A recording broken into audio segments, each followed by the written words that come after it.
إله إلا الله أكبر سبحان الله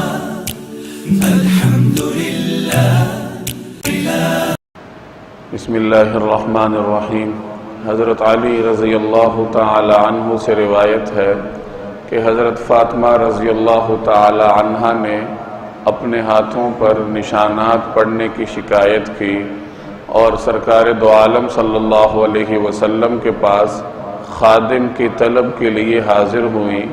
نبی کریم صلی اللہ علیہ وسلم گھر میں تشریف فرمان نہیں تھے تو حضرت فاطمہ رضی اللہ تعالی عنہ نے حضرت عائشہ رضی اللہ تعالی عنہ کے سامنے اپنے آنے کا مقصد بیان کیا۔ جب نبی کریم صلی اللہ علیہ وسلم بعد میں گھر تشریف لائے تو حضرت عائشہ رضی اللہ تعالی عنہ نے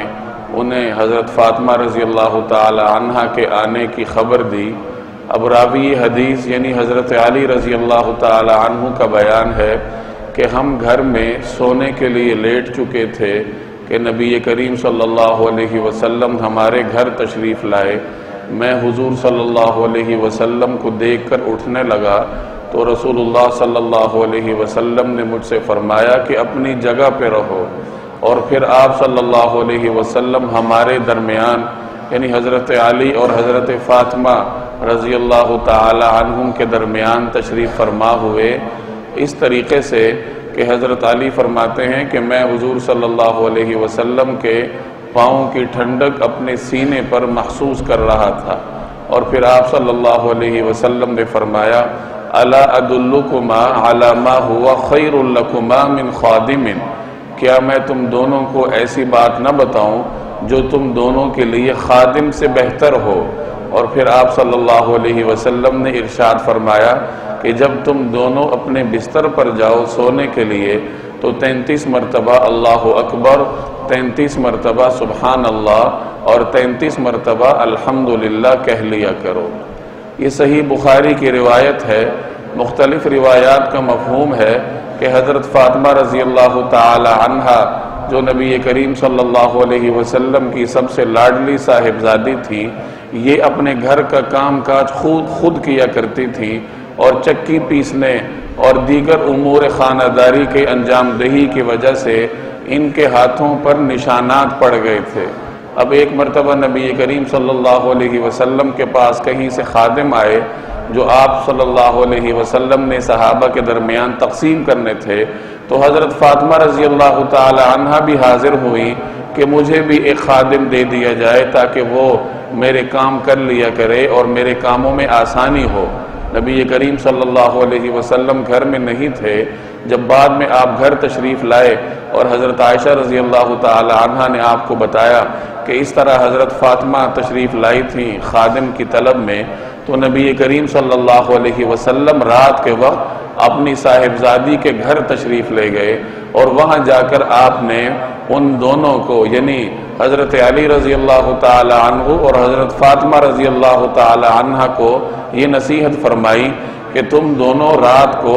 بستر پر سونے سے پہلے یہ تسبیح پڑھ لیا کرو تو یہ تمہارے لیے خادم سے بہتر ہے۔ یہ تسبیح فاطمی کے نام سے مسلمانوں میں معروف ہے۔ اس روایت سے کئی باتیں معلوم ہوتی ہیں۔ ایک بات تو یہ معلوم ہوئی کہ خواتین کے لیے گھروں میں کام کاج خود کرنا چاہیے۔ حضرت فاطمہ رضی اللہ تعالی عنہ کی سنت سے یہی معلوم ہوتا ہے۔ اور دوسری اور اہم بات یہ معلوم ہوئی کہ تسبیح فاطمی یعنی 33 مرتبہ اللہ اکبر، 33 مرتبہ سبحان اللہ، 33 مرتبہ الحمدللہ،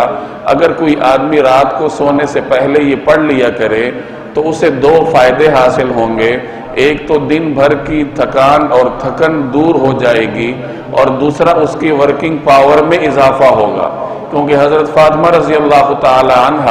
اپنے کام کاج کی شکایت لے کر نبی کریم صلی اللہ علیہ وسلم کے پاس گئی تھی، تو رسول اللہ صلی اللہ علیہ وسلم نے انہیں یہ نسخہ عطا فرمایا، یعنی ان کے کام کاج کی معاونت کے لیے نبی کریم صلی اللہ علیہ وسلم نے خادم کی بجائے اس نسخے کو پسند فرمایا۔ اس سے ضمنی طور پر یہ بات معلوم ہوئی کہ اگر کسی آدمی پر کاموں کا بوجھ زیادہ ہو تھک جاتا ہو تو اسے چاہیے کہ اس تسبیح کو اپنا معمول بنائے، یقیناً اس کی تھکان بھی دور ہو جائے گی، اس کی ورکنگ پاور میں بھی اضافہ ہوگا، کام کاج وہ اچھے طریقے سے کر سکے گا، اور سب سے بڑھ کے یہ اسے ثواب بھی حاصل ہوگا۔ اللہ تبارک و تعالی ان مبارک کلمات کے کہنے پر اسے اجر بھی عطا فرمائیں گے۔ لہذا ان کلمات کو اپنا معمول بنانا چاہیے، چاہے کوئی طالب علم ہو یا کوئی دکاندار ہو یا کاروباری ہو یا ملازمت پیشہ ہو، ہر انسان کو رات کو سونے سے پہلے یہ تسبیحات مقررہ تعداد میں پڑھ لینی چاہیے۔ اس سے انشاءاللہ تعالی اس کے کاموں میں آسانی بھی ہوگی اور برکت بھی ہوگی۔ اللہ جل جلالہ مجھے اور آپ کو عمل کرنے کی توفیق عطا فرمائے۔